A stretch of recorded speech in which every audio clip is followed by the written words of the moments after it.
வணக்கம். சமீபத்தில் ஓ பன்னீர்செல்வத்தினுடைய ஆதரவாளர் வைத்திலிங்கம் சசிகலா அவர்கள் இல்லத்தில் சந்தித்து நீண்ட நேரம் பேசினாங்க. இது ஒரு பெரிய பேசுபொருளாக ஆனது.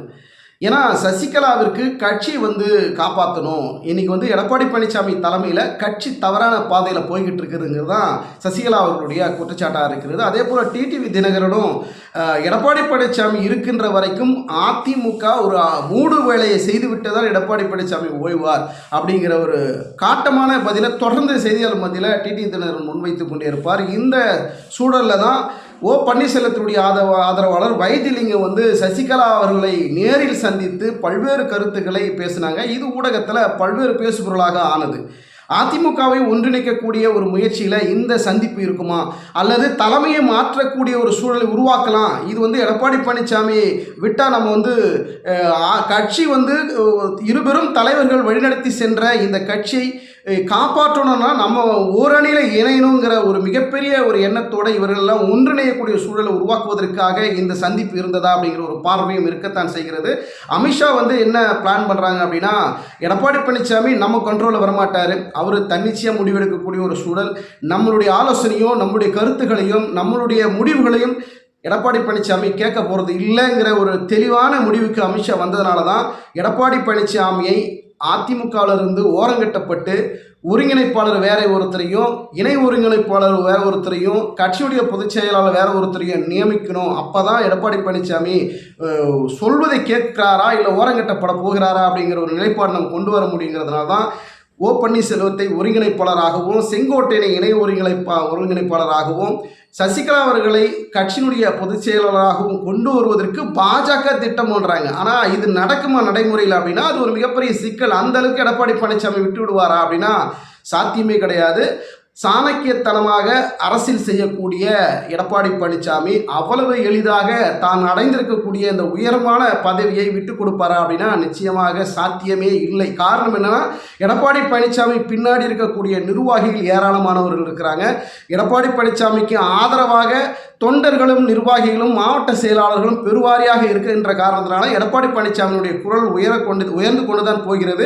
அதை வீழ்த்தணும், எடப்பாடி பழனிசாமியை தன் கண்ட்ரோலில் கொண்டு வரணுங்கிறது அது மிகப்பெரிய கடினமான சூழலாகத்தான் இருக்கிறது. ஒரு புறம் ஓ பன்னீர்செல்வம் எடப்பாடியை வீழ்த்தணும், கட்சியிலிருந்து நீக்கணும், ஓரங்கட்டப்படணுங்கிறதெல்லாம் ஓ பன்னீர்செல்வத்தினுடைய எண்ணமே கிடையாது. கட்சி ஒன்றிணையணும், பிரிந்திருக்கிற தலைவர்கள்லாம் ஒற்றுமையாக கட்சி வலு சேர்க்கணும், வலுப்படுத்தக்கூடிய வகையில் நம்ம ஒன்றிணையணுங்கிறது தான் ஓ பன்னீர்செல்வத்தினுடைய ஒரே ஒரு கோரிக்கையாக இருக்கிறது.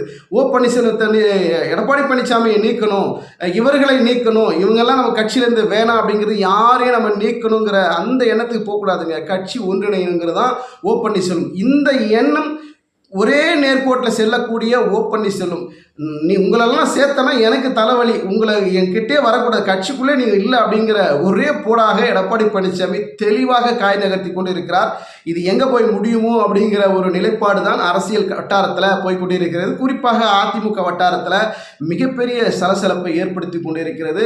2026 சட்டமன்ற தேர்தலில் அதிமுக மெகா கூட்டணிங்கிற வியூகத்தோட எடப்பாடி பழனிசாமி மூவ் பண்ணுறாரு. இந்த மூவ்மெண்ட்டுக்கு வலு சேர்க்கிற வகையில் கட்சியினுடைய நிர்வாகிகள் சீனியர்கள் மத்தியில் ஒரு அதிருப்தி இருக்கிறது.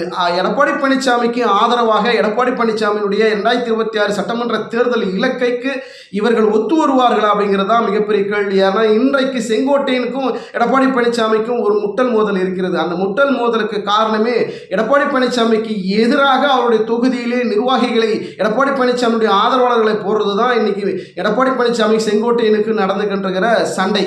இதை மன கசப்போடு தான் அதிமுக இருக்கக்கூடிய உட்கட்சி பூசல் தொடர்கிறது. இதை புரியாமல் எடப்பாடி பழனிசாமி தரப்பில் இருக்கக்கூடிய ஆதரவாளர்கள், தொண்டர்கள், அதாவது தொண்டர்கள் அமைதியாகத்தான் இருக்கிறார். தொண்டர்களை பொறுத்த வரைக்கும் அதிமுகங்கிறது ஒரு குடையின் கீழ் இருக்கக்கூடிய தொண்டர்கள், உண்மை விசுவாசமான தொண்டர்கள். அவர்கள் எப்பவுமே கட்சி வலுவாக இருக்கணும், கட்சி ஒன்றுபடணும். மீண்டும் புரட்சித் தலைவர் அவர்களுடைய அவருடைய ஆட்சியில் எப்படி இருந்தபோது ஆட்சி நடந்ததோ, அதே போல் அம்மானுடைய இருந்த காலத்தில் எப்படி ஆட்சி நடந்ததோ அதே போல் மீண்டும் ஆட்சி மலரணுங்கிறது தான் அதிமுக இருக்கக்கூடிய அத்தனை லட்சம் ஒரு 1.5 கோடி தொண்டர்களுடைய எண்ணமாக இருக்கிறது. ஆனால் விசுவாசின்னு ஒன்று இருப்பாங்க இல்லையா, அது வந்து எடப்பாடி விசுவாசி, ஓ பன்னீர்செல்வம் விசுவாசி, செங்கோட்டையன் விசுவாசி, எஸ்பி வேலுமணி விசுவாசின்னு இருக்காங்க பார்த்தீங்களா, அவர்கள் கொந்தளிக்கிறது தான் இன்னைக்கு மாறுபட்ட கருத்துக்களாக அதிமுகவில் பிரிந்து கிடக்கக்கூடிய மனநிலையை உருவாக்குகிறது.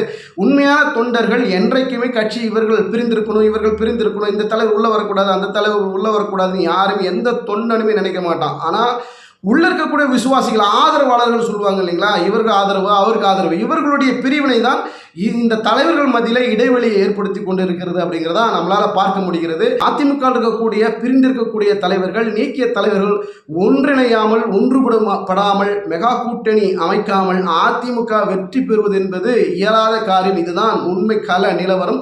பொறுத்திருந்து பார்க்கலாம். எடப்பாடி பழனிசாமி அதிமுகவை ஒன்றிணைக்க முயற்சி செய்வாரா அல்லது பிரிந்திருந்தே தேர்தலை சந்தித்து மெகா கூட்டணியும் இல்லாமல் சந்தித்து தவிப்பாரா என்கிறதான் மிகப்பெரிய கேள்வியாக இருக்கிறது.